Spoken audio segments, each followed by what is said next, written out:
Ladies and gentlemen, welcome back to another episode of Wrestling with Egos. This week, once again, it's a two-man game because our Reverend of the Rant, as it were, Patrick, is traveling for a family situation. We wish him all the best to his family during this time. I'm sure he'd appreciate all the thoughts and prayers from Wrestling with Egos Nation. But we are here also today.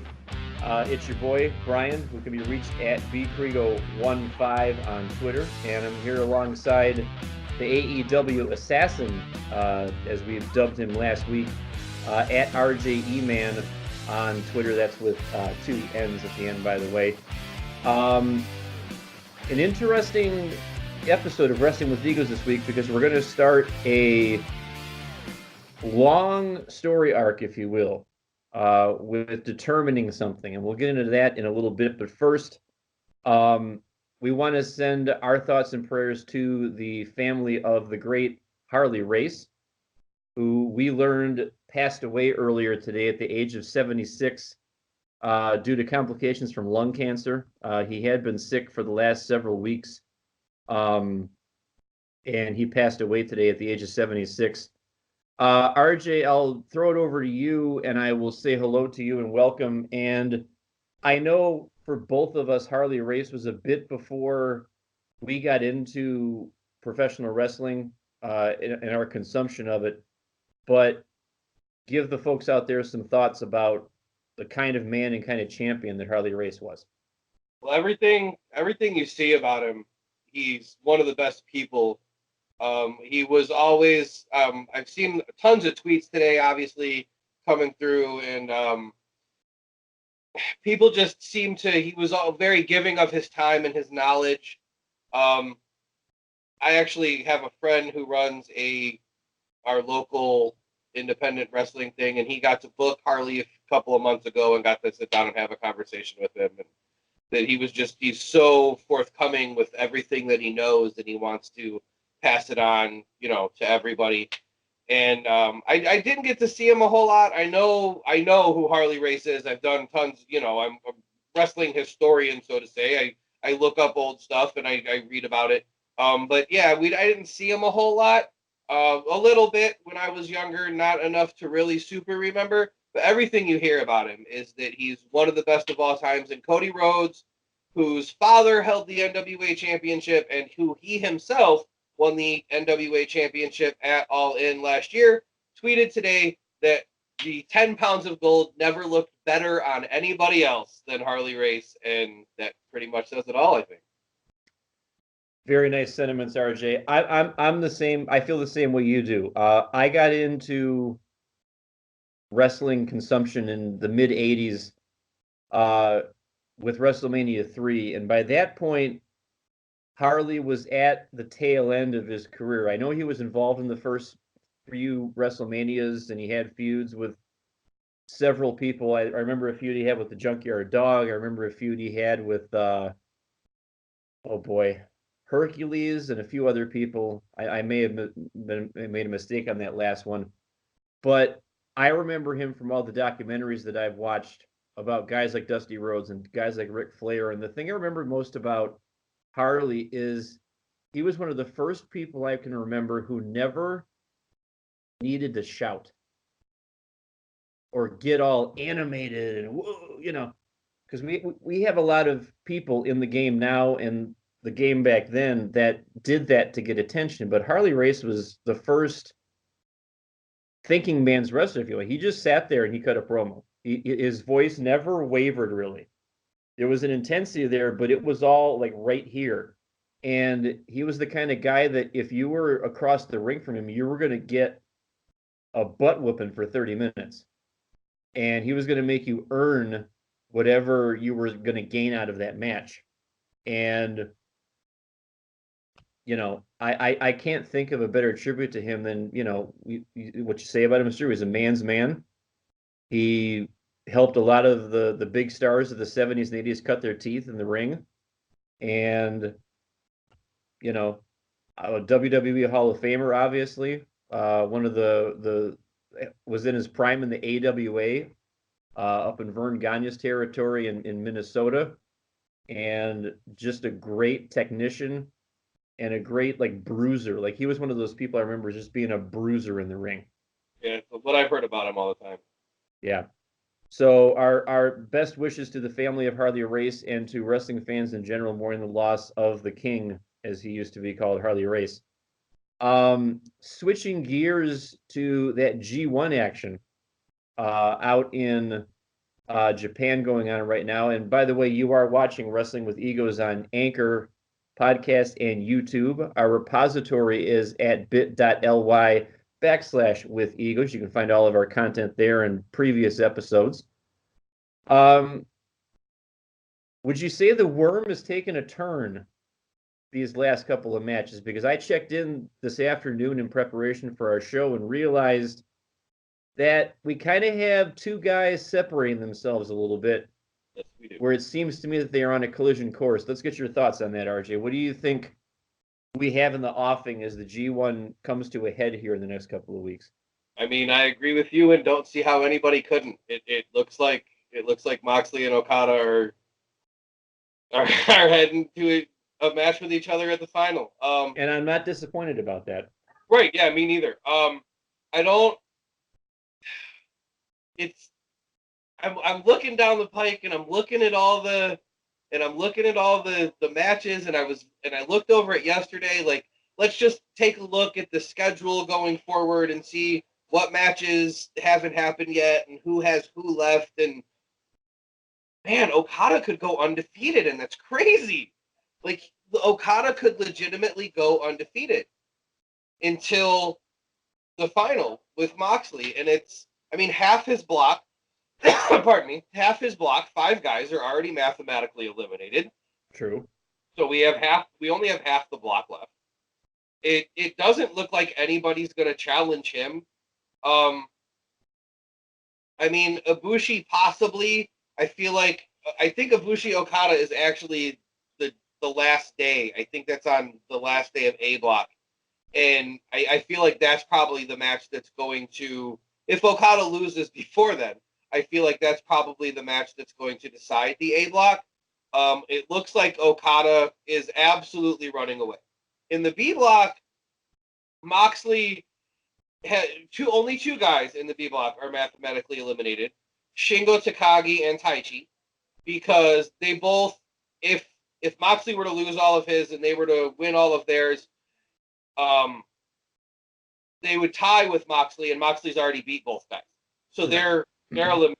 And then you have 7 guys at 6 points, and then Moxley at 10, and he's not at 12 as Okada is at 12, but Okada has somebody in his block at 8, 2 guys in his block at 8, so he is the same amount of separation as Moxley does, but having 12 points, 12 looks big. Like, 12 is a good, now if you average 12 every year in the G1, you're going to make your share of finals.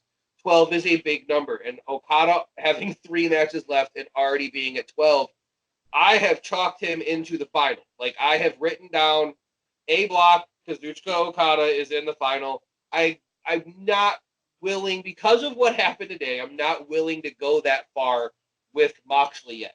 I wear the Switchblade shirt today with purpose. He is on a mission. He started 0-3. Since then, he's 3-0. He's got 3 left. He's only 4 points behind Moxley. The match that I am most looking forward to for this whole G1 happens next B Block Day on Sunday. Jon Moxley versus Jay White. If that match goes Jay White's way, I think Jay White will win B Block.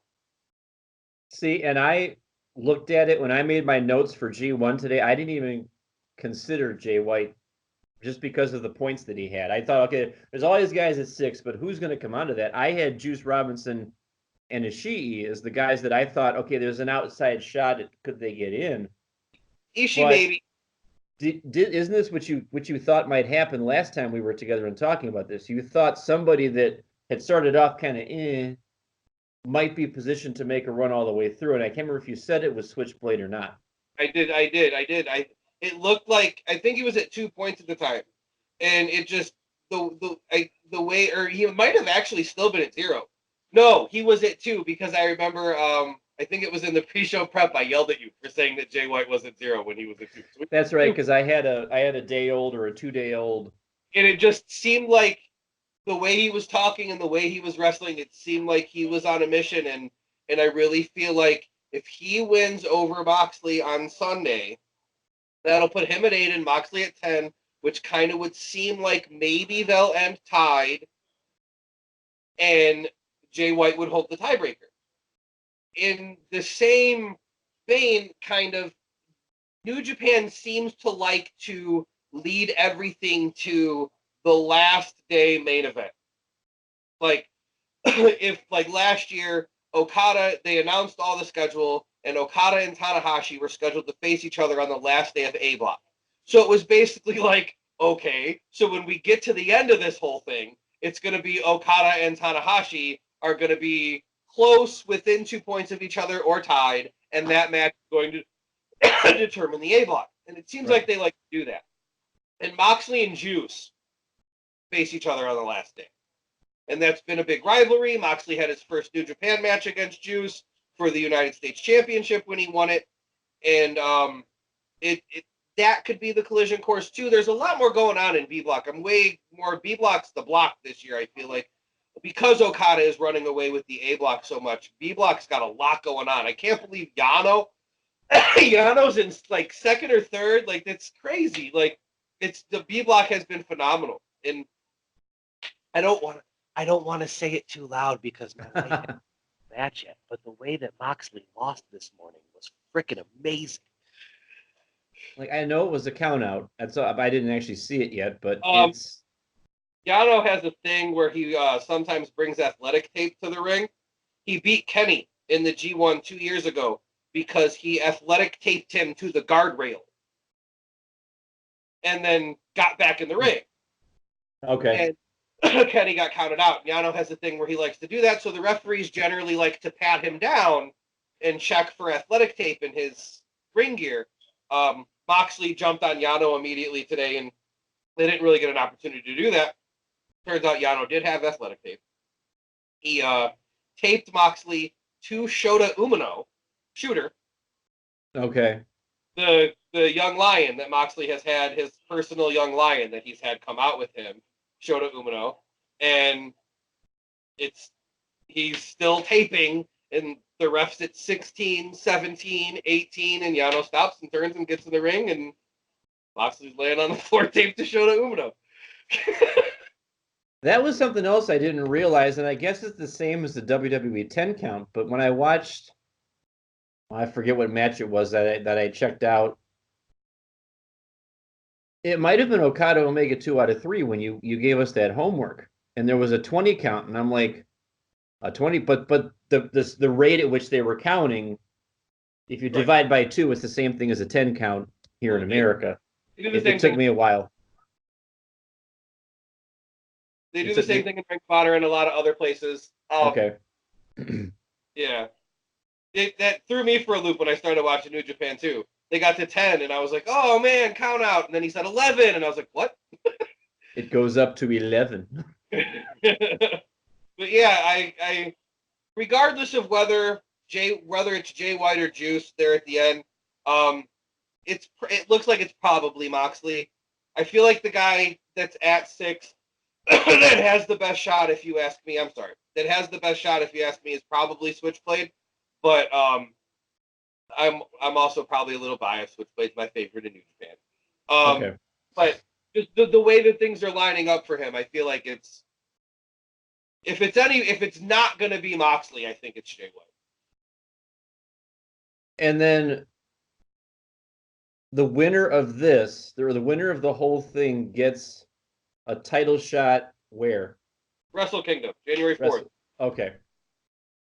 Okada will have to defend the belt at least once. Usually they defend it twice between the end of the G1 and January 4th.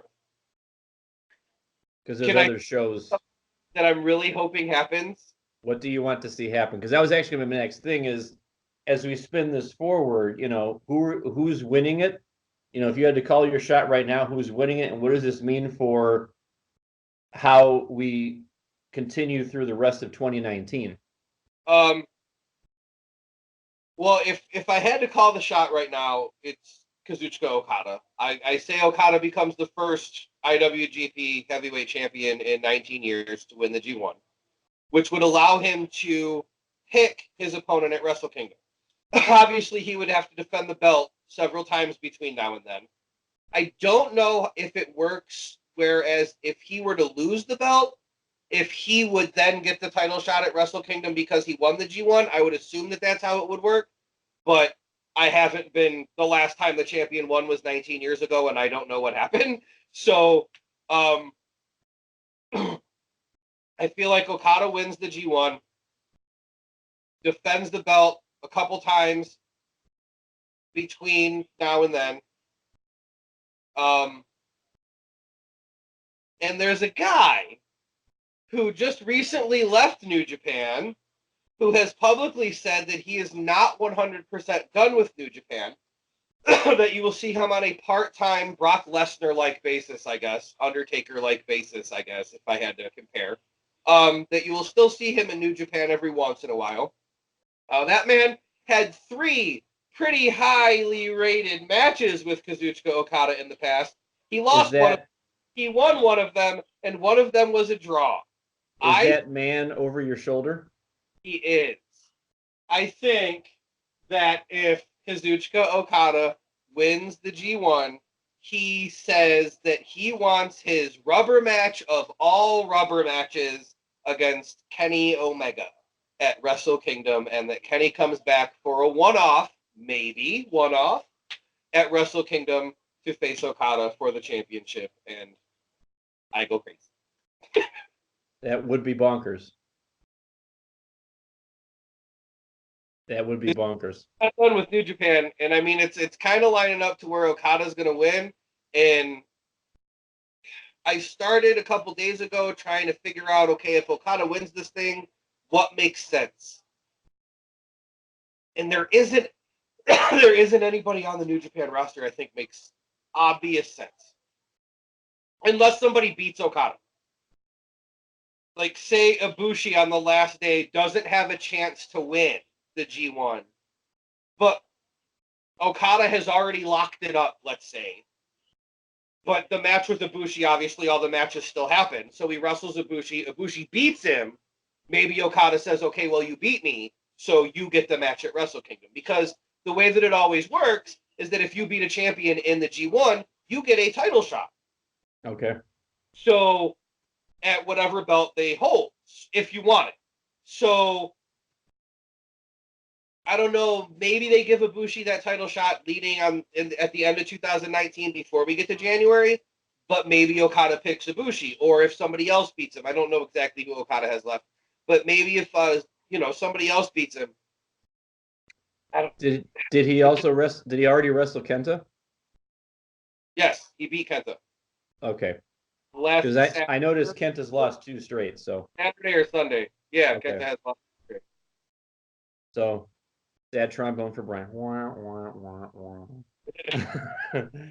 I can't about Kenta before the tournament. I would have told you that he was going to finish with 6 points or 4 points, and yeah. I wouldn't have had him doing much. So I'm super impressed that you picked the Kenta push for the G1. Even a blind squirrel finds it once in a while, So we're going to be paying close attention to this G1 happenings going on as the tournament concludes. But we're going to push all the normal trappings of Wrestling with Egos to the side. I know we have homework reaction to Edge and Taker from SummerSlam. We're going to push that to the side for today. We also have a bar talk segment on tap, but in our production meetings, in our big secretive production meetings, we came up with a task for ourselves. And it's what I alluded to earlier when we kicked off the show. Speaking of bar talk, one of the debates that people always seem to have when they're sitting around the bar is who is the greatest of all time in whatever, who is the greatest band of all time, who is the greatest actor of all time, who's the greatest president of all time, who's the greatest this, that, the other thing. And it for sure happens in wrestling, because there is as many debates about who is the GOAT as the day is long. Absolutely. So the good folks here at Wrestling with Egos have decided that it's going to be a multi-episode project for us to kind of put the evidence out there for folks to help them figure out, hey, who is the greatest wrestler of all time? And I'm sure that the folks out there in Wrestling with Egos land already have maybe some names going through their head. And I'm gonna have to let everybody down easy. The career of Steve Blackman will not be discussed on any of these episodes. As great as he was for that cup of coffee, I mean, that match with Shane was bonkers. But that's legit. You know, the one match does not a career make, and it does not make you the GOAT, unfortunately. So sorry, Steve, but we will not be discussing you anytime soon. So we've devised, we want to keep this a little bit simple. And RJ, you can chime in at any point and tell me whether you agree with this or not. We wanted to keep it simple. We wanted to break it down by 5 different categories, as it were, to determine the criteria by which we're going to judge these folks. And I'm sure that the graphics are going to show up once Patrick gets this in post-production, so we'll just leave this with speech for right now. But we feel like the first one should be career longevity. You know, how long did your career last? Were you here? Were you like a supernova where you were only here for like 1 year? Or did your career kind of span a decade plus, shall we say? 2 decades plus, maybe even 3, who knows? So that's the first one, career longevity. Were your storylines relevant? You know, were you figuring in the major story arcs in your promotion, or were you kind of mid-card, or were you kind of like the lid lifter, as it were?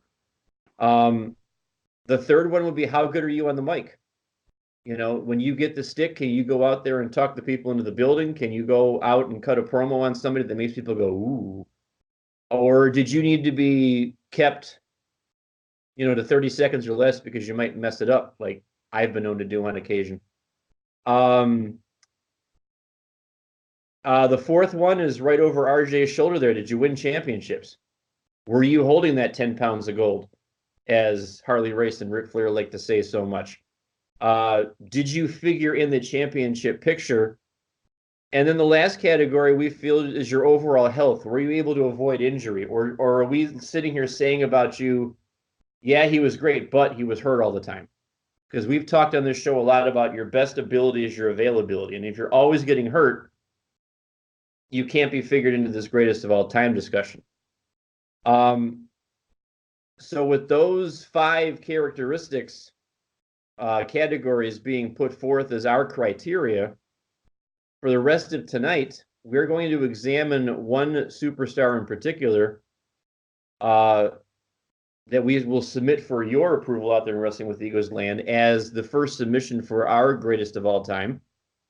And that would be one Ayatollah of rock and rolla, Chris Jericho.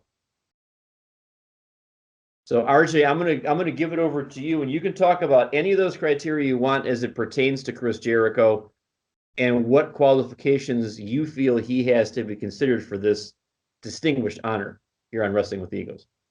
He has every qualification that there is. You're going to need to go a little bit deeper than that, sir. we want to fan the fires of discussion here. You mentioned that this is going to be a long-term thing and that we're going to talk about multiple arguments about who's the GOAT. That's going to be super difficult because we are starting the conversation with the GOAT. Chris Jericho is the greatest of all time. Hashtag calling a shot. Chris Jericho is the greatest that has ever done it. When you look at all of those 5 criteria, you look at career longevity and the mic skills and everything else, there's one guy that you could really look at that is at near the top, we'll call it top 5. I'll say top 5. I feel like he is one guy who is top 5 in every single one of those categories. He might not be I think as far as mic skills go, nobody touches Jericho. I know you're a Rock fan. And there are other guys too, obviously. I always thought Cena was pretty good on the mic. Punk was always good on the mic, but I think Jericho, as far as mic skills, is the best of all time. And then everything else, he's career longevity. Maybe he's not the career longevity leader. Maybe he's not the top guy, but he's in the top 5. I'll throw in, just for this conversation, maybe not for everybody that we will end up talking about, but at least for Jericho, I will throw in a 6th criteria of reinventing yourself. Nobody he's still as popular, if not more popular, than he was in his prime. Even before his prime, when he's reading the moves list against Dean Malenko in WCW, he's still a young wrestler at that point. That's a little bit before his prime. That Chris Jericho to the Chris Jericho that we get now might as well be 2 different guys. And to be able to do that and be 3 or 4 or 5 other guys in between that, Jericho blows my mind with the way he has been able to reinvent himself for as long as he's been able to reinvent himself. There was a time, I won't say right now, there was a time where I would have considered Chris Jericho the best in the world in the ring. His ring psychology has always been top-notch. His mic skills have always been top-notch. It's going to be hard for me to keep going week after week with these conversations and have it already. I'm going to keep going back to, well, he's got this, but he's not as good as Chris Jericho. It's going to be tough. And I swear to God, and I know there's tons of people that aren't going to believe me, this has absolutely zero to do with the fact that Chris Jericho has signed with AEW. Chris Jericho could work for Impact right now, and I would say that Chris Jericho is the GOAT. Well, if you want to, we can start with the career reincarnation, because I kind of fold that into relevance, because absolutely. You can make the argument that reinventing yourself and keeping yourself from becoming stale is the way to keep yourself relevant. We were sitting here on the show last week when we all went hashtag rant mode on about Raw Reunion.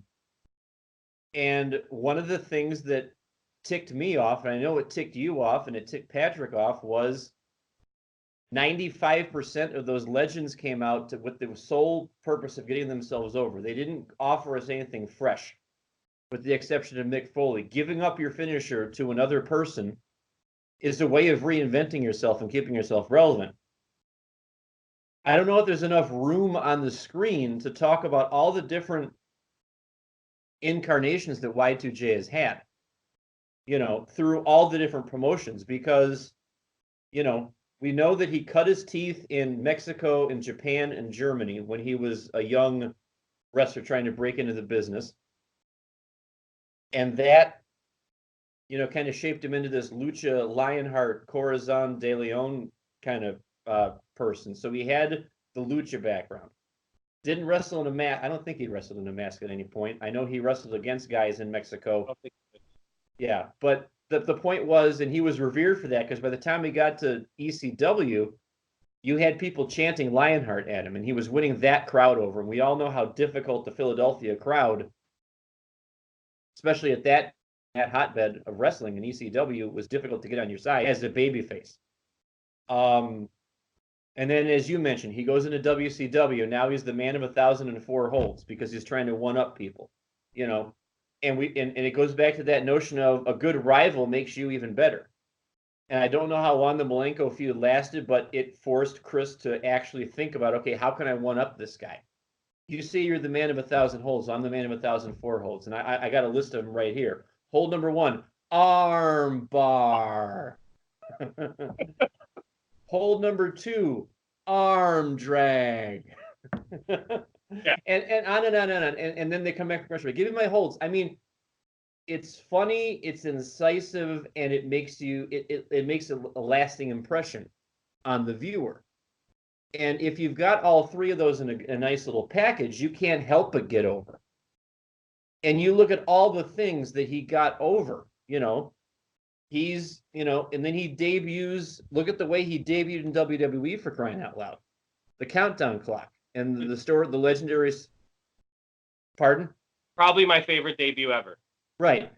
And the legendary story about how he was in line at the post office and he saw a countdown clock there, or a tear off thing or something like that. And he's like, yeah, it was a countdown clock to the millennium. Yeah, what a great way for somebody to debut. And then they came up with the idea, okay, The Rock's going to be out there and you're going to interrupt him of all people.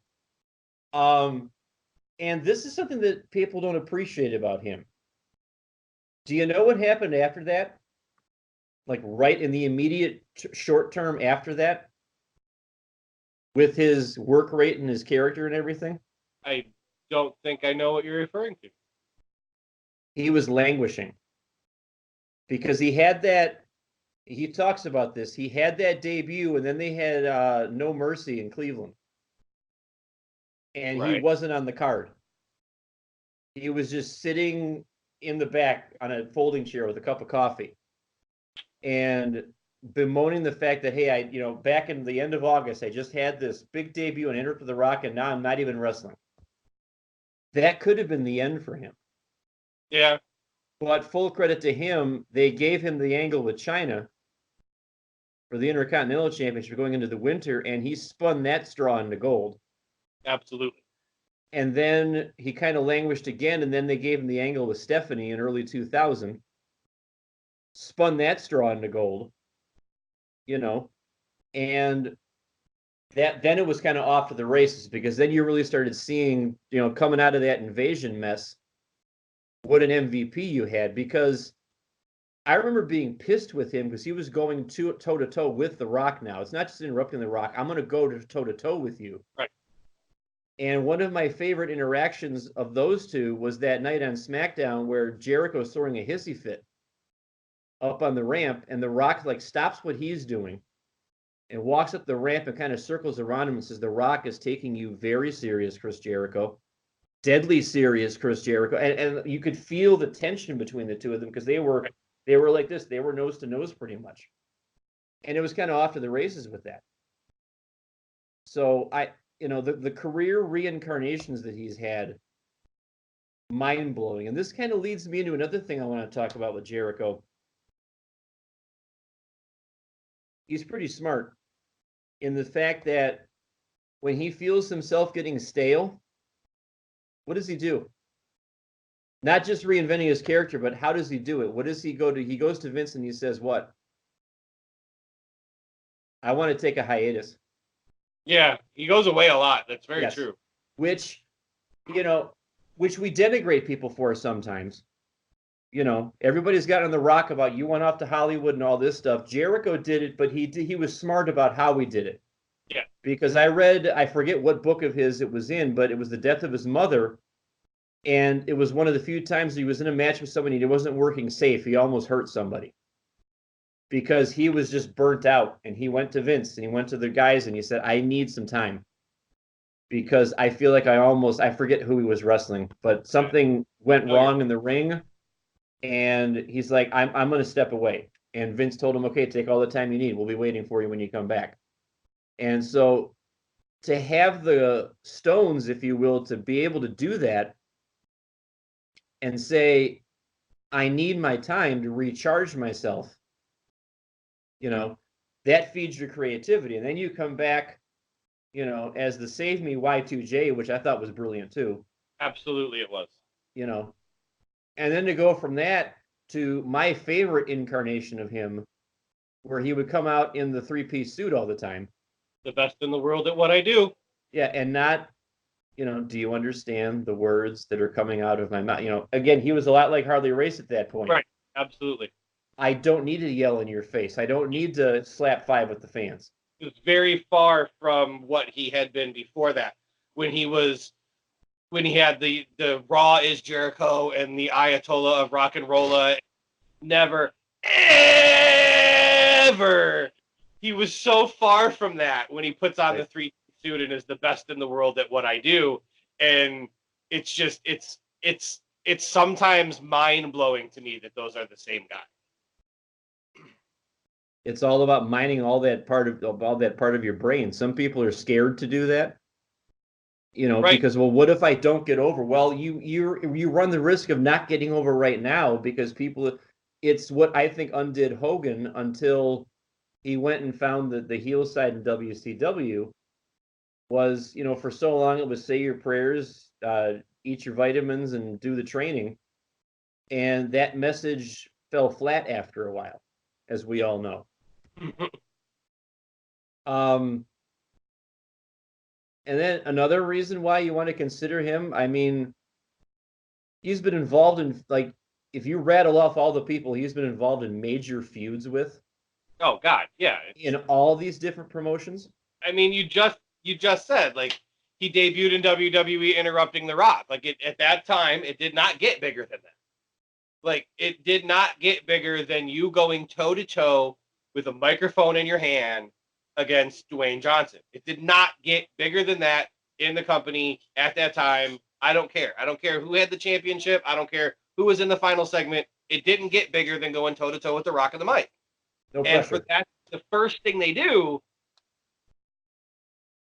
I mean, and then there's just so many. You mentioned the China one, and then all the matches he had with Benoit, and the stuff he did with Shawn Michaels when he threw his face into the Geritron 5000, and even the feud. Spun that Michaels feud is probably my favorite Jericho feud of all, because that spun out for like 4, 5, 6 months, and they got Shawn's wife involved.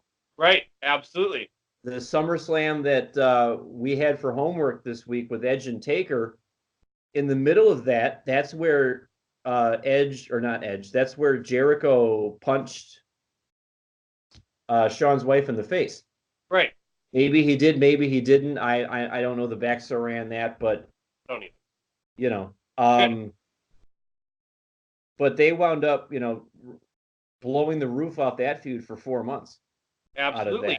And then his rivalries with Stephanie and Hunter, where I as a teenager learned the term bottom feeding gutter slut. I mean, like, I'm sure there's a beep there. It's all good. Everybody knows what I said. Yeah. It's you can go back and watch it on the WWE Network, I'm sure. Absolutely. And is it $9.99 anymore? I don't think it's $9.99 anymore. But there's so many that you can go back. Even the feud with Ambrose, with the jacket, when Ambrose stole his jacket and ripped up whatever $25,000 jacket or whatever he said, with Mitch the Potted Plant. I forgot about the jacket when we're talking about getting things over. Jeez. But then you look at the stuff he had with Randy Orton, the stuff he had with Edge, the stuff he had with Kazuchika Okada by the time he got to New Japan, and the stuff with Kenny. And, the Kevin Owens feud towards the end of his time in WWE, the Festival of Friendship and all that stuff. I mean, there's just so many guys and gals that he's gone toe to toe with, that, again, you're having a hard time picking out somebody else who's had that many major set twos with that many people. Right. And they're all relevant. It's not for the Cruiserweight Championship. It's not for the Light Heavyweight Championship. It's major players here. Right, absolutely. And you mentioned the Cruiserweight Championship. Another part of the criteria of all of this is what you've accomplished as far as championships. And there are few people that have done what Jericho has done. One thing that he did that nobody will ever be able to do again is being the first undisputed champion who beat The Rock and Stone Cold Steve Austin in the same night. Now, then he becomes last year, he becomes the first person to ever hold both the WWE Intercontinental Championship and the IWGP Intercontinental Championship. Multiple time tag team champion. The list goes on and on. Jericho's done it all. And I mean, the undisputed championship thing, I think, puts him on another level. That's where the conversation starts with Jericho being the GOAT. That, I mean, nobody's ever done that. He did that. He beat The Rock. He beat Austin in the same night to become the undisputed champion, and then Hunter took it from him because Hunter always has to get over. But we're not here to talk about that. right. But yeah. It's down the road a piece. We'll Trips. We're coming for you down the road a piece. I'm sure of it. But right now, absolutely winning the tag team championships with multiple different partners. And I know other guys have done that, but to be a guy who was on a main event level enough to be the first undisputed champion, to have also in your career won the tag titles with multiple people multiple times. It's just he could wrestle a mop. He could have had a great match with Moppy and Perry Saturn. Like it. I can remember when that whole Vengeance pay-per-view kind of unfolded, and you had the four guys that were in it, and you had, I'm trying to remember all four of them, because it was Jericho, Rock, Austin in the first match, and Austin and Angle. That's right. I the fourth person escaped me. I remember thinking, well, it's got to be, Austin. Right. You and everybody else. Austin rocks the final for sure, and Austin's going to win, and that's that. Absolutely. So I remember, and Jericho beating The Rock the way he did it made sense because nefarious heel and all this stuff, and I'm going to sock it to you and all that. But I still, to this day, anytime I cue that pay-per-view up and watch it again, I'm still stunned at the outcome. Because obviously the planning had to go into it, and Vince and the writers had to say, Jericho's the guy. This is the rocket we're going to strap to him, and we're going to see where it takes us. Do you listen to clips of Something to Wrestle with Bruce Pritchard? Yes, I've actually seen everything that's on the network. I wish they would put more episodes out. But there's 166 audio episodes. I have not listened to the audio ones. I should probably go and start doing that. There's one specifically, Vengeance, whatever year that was. 2001. 2001. That's what I thought. There's one specific Vengeance 2001 when there's a Jericho episode. He talks about it multiple times. The original plan, he says, the original plan that Vince and everybody was going with, it was Austin and The Rock. And it was clearly, and that's obvious in the booking leading up to the pay-per-view. The go-home show ends with Austin and The Rock butting heads at the end. Everything's leading to Austin and Rock. And Jericho found out that day that he was winning. On the day of Vengeance is when Jericho found out that he was winning. Vince decided, I guess Bruce said that Vince decided the day before that they were going to switch it up and go with Jericho because nobody's calling Jericho. It's a swerve, bro. So nobody's calling Jericho, so we're going to go with Jericho. And Jericho deserves it, and Bruce said nobody fought him on it. Everybody was like, yeah, hell yeah, let's go with Jericho. And they went with Jericho. And I still think it was a fantastic idea. It was something nobody saw coming that made everybody tune into Raw the next day, and that's the point. You want people invested in your product. You want people to see what's going to happen next. And putting those two belts on Jericho made everybody go, what the hell is going to happen now? And, and he knocked it out of the park. He did. And we've kind of touched on it all throughout these bullet points that we're talking about, and it was kind of the genesis for how this episode got formed the way it did. The Lovebird and I were out to dinner over the weekend with the Reverend of the Rant and his fiance, and in the middle of conversation, I happened to grab the pen that I was going to sign the credit card slip with, and I went like this, and that sort of thing. And then that touched off a discussion about gimmicks that never should have gotten over but did. And that was originally going to be the bar talk for this week, but we're going to table that. But look at all the things, the seemingly innocuous things that this guy has done or worn or carried throughout his time that he's gotten over, going all the way back to that perforated old school dot matrix printer paper. Absolutely. You know, I can. You got a pen over. I mean, you just did it. I mean, it's unreal.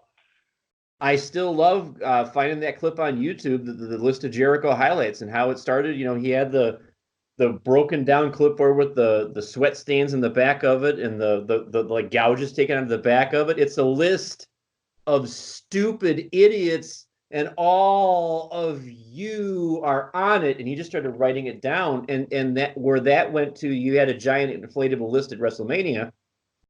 You know, awesome. I lost my crap when that happened. Right.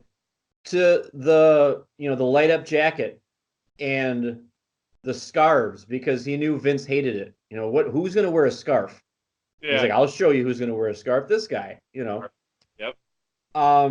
To now he's in New Japan, and what do you, I'm sure you know, the face paint. What's the there's a story behind that? What is the story behind that? Clockwork Orange, is that the movie? Stanley Kubrick, yes. Okay, that makes sense. That's what it's from. Okay. Just that's what it's from. He that's the inspiration. He said it on one of his podcasts. I don't remember what episode it was, but that's what it is. Okay. It's him reinventing himself and being a different Chris Jericho. You know, I know Patrick can bleep things, so I'll say that, like, his trademark, his oh my God, his catchphrase used to be like, I'm the Ayatollah of rock and roll, and then it was.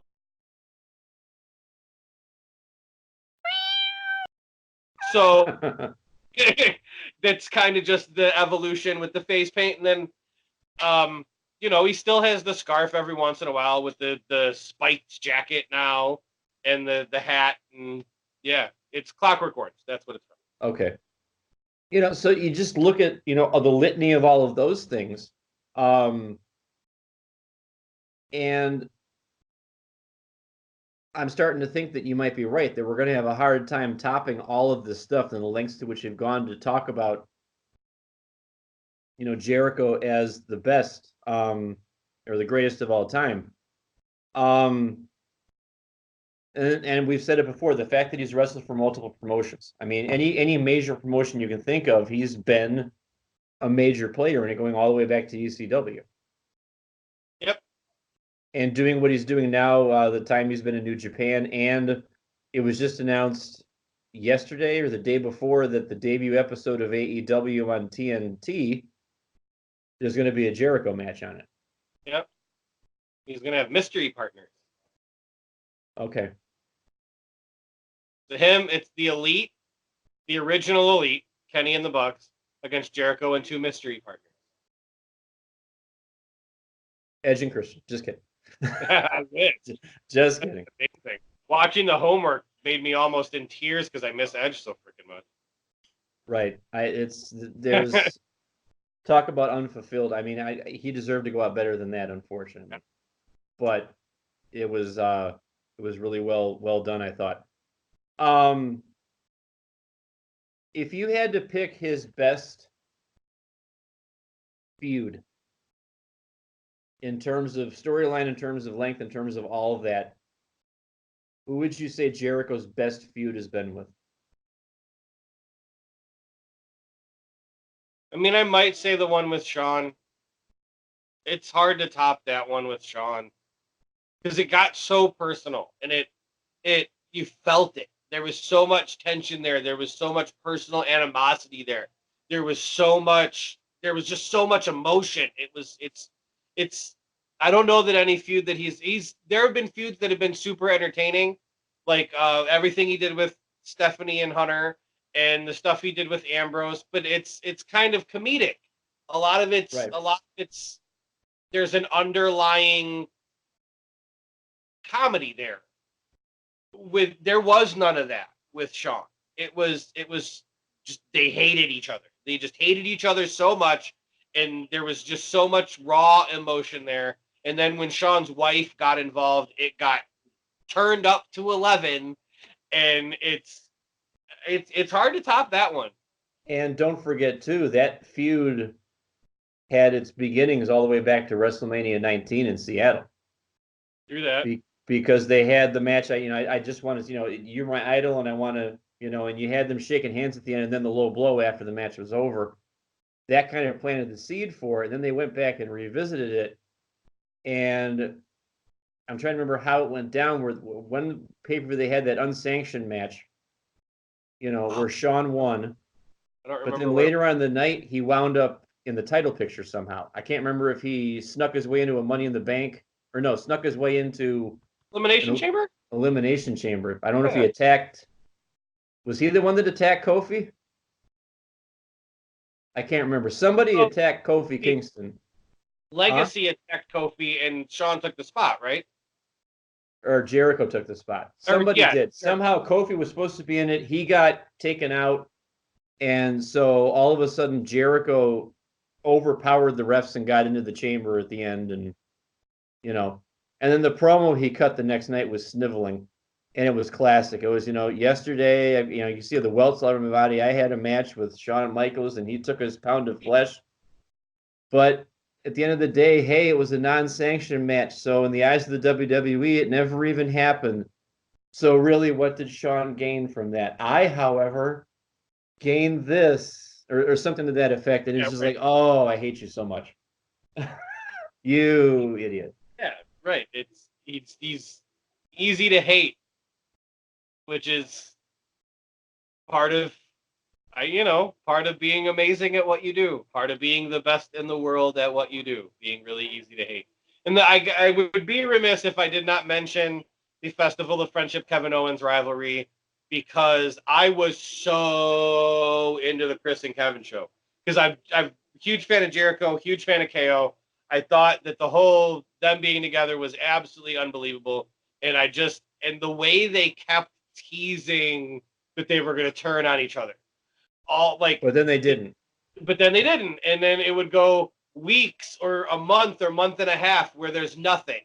They're just friends and they just love each other. And then there's another tease that they're going to break up, and then it doesn't happen. And then for another month, they're just best friends. And then when the Festival of Friendship came, there was a tear in my eye when the Festival of Friendship happened, because I knew I was going to miss something that was one of the most entertaining things that had been in wrestling in a really long time. I loved the Chris and Kevin show. And the match that they had at Mania was kind of lackluster, but that feud was awesome. Chris, I can't hang this in my house. My kids will see it. I can't. I don't know. I don't know what to do with this. What am I supposed to do with this? Yeah, absolutely. Oh, you didn't have to get me anything. What is it? Oh. Why is the name on this?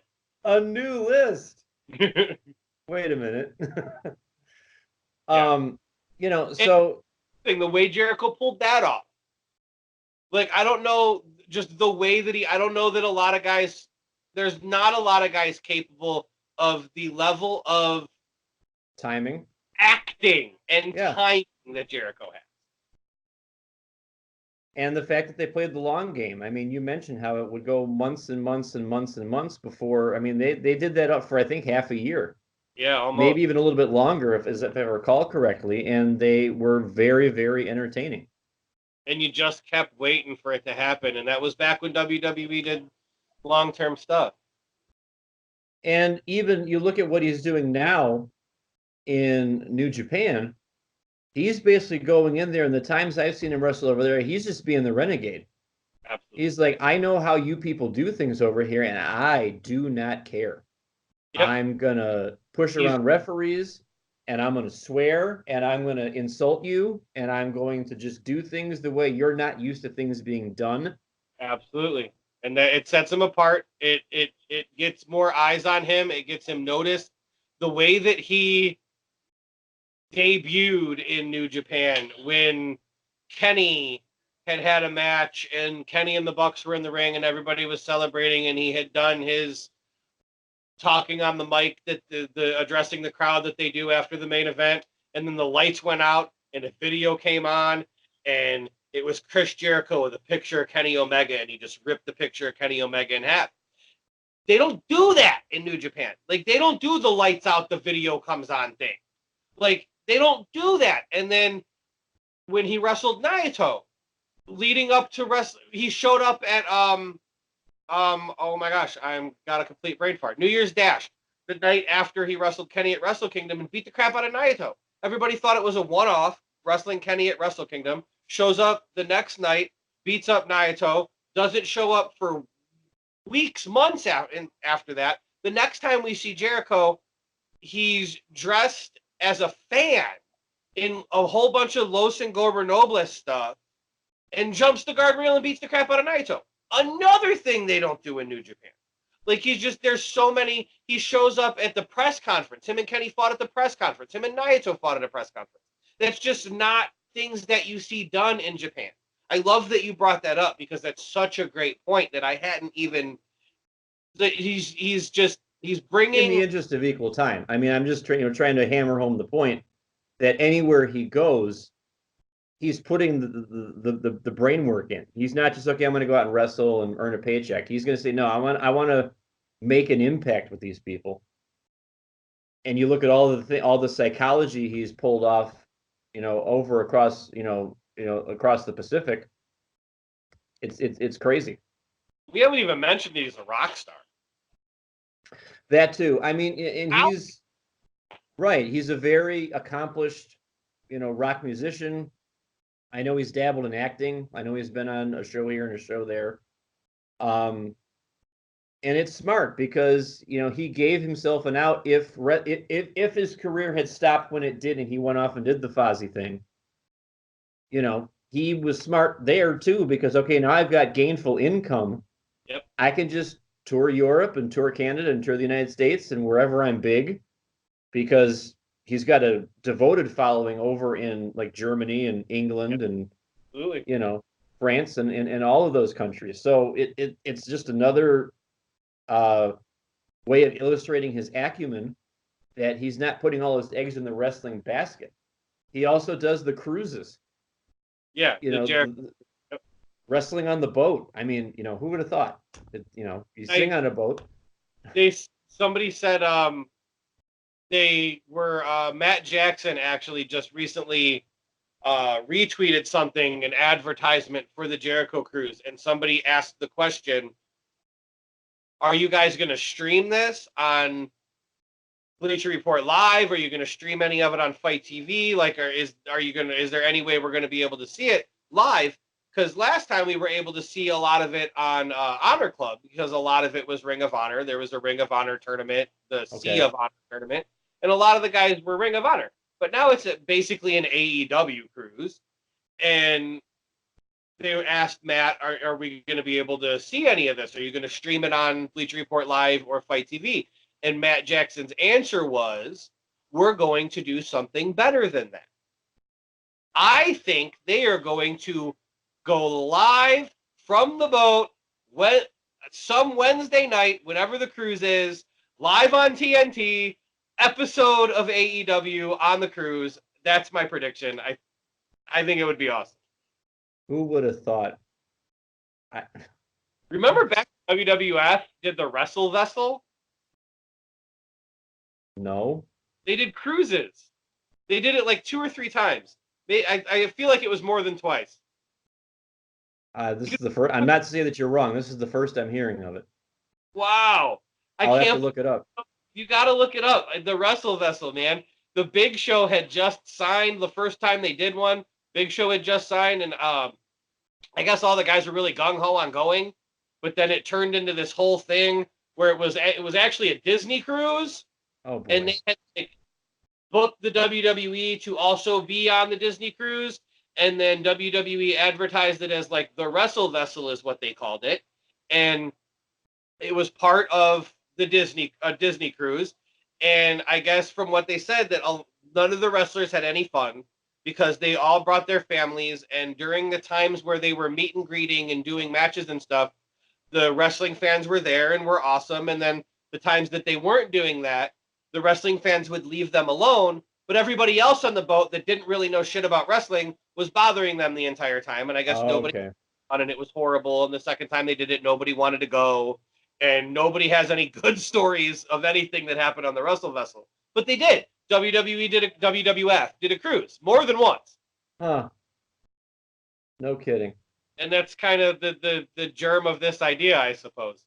And Jericho has taken that and again turned it up to 11 like he does, Right. and made it the Jericho Cruise, and it's all him. And there's podcasts, and there's concerts, and there's actual ring with actual match cards every day, and meet and greets, and all this whole thing. And it's just him, and it's not like tagging along with somebody else's cruise. And it's that is unbelievable unto itself. I actually had somebody the other day. You might not believe me. Somebody who doesn't know a whole lot about wrestling, doesn't know really anything about wrestling, but sees me carrying my AEW book bag into work every day in my AEW hat, and came up to me and said, "Hey, you're a big fan of that AEW thing?" And I said, "Yes." And he said, "I never knew the lead singer of Fozzy was a wrestler." And my mind exploded. I said, "Yeah, he's the greatest wrestler of all time. If he's not the best, he's one of the best." And I went on for 2 or 3 minutes about how the hell do you not know about Chris Jericho? Because it's in my world, how do you not know who Chris Jericho is? But yeah, here's a DVD that you can watch of WWE Network, $9.99. Fly the flag. Well, ladies and gentlemen, we want to thank you for diving into this meaty topic with us, because I have a hunch that we're going to have some great discussions when next we broach the subject of greatest of all time. I think a great way for you to reach out to the show and communicate with us would be to email the show at wrestlingwithegos@gmail.com or tweet at all of us. The Reverend of the Rant, who is not with us this week, can be reached at Rant Mode On. The AEW assassin over there can be reached at RJEman with 2 N's at the end. I almost said E's again. And then I can be reached at bkrigo15. Why don't you out there in Wrestling with Egos land give us your submissions for who you think is the greatest of all time? Maybe it's somebody out of left field that merits consideration. Maybe it's some of those tried and true names that you hear us talking about. But rest assured, we will be diving into this topic headlong at length over the next several weeks and months. But all of you out there in Wrestling with Egos land know what is on the horizon. August 11th is SummerSlam. And as I said last week, the card is turning into a pretty juicy one. Charlotte Flair and Trish Stratus was just made official this week. I am mucho excited about that. And I am excited to see what we're going to have when Finn Balor and Bray Wyatt wrestle. I've been hearing rumors that Finn is nursing some injuries, but I hope he can still make it to SummerSlam and put Bray over, because I think we all know that's what's going to happen. There's a little spoiler for me about my prediction for that one. I think Bray Wyatt's going over big time because Finn is business. But I'm not going to give away too much of that. You're going to join us next week for our SummerSlam preview show.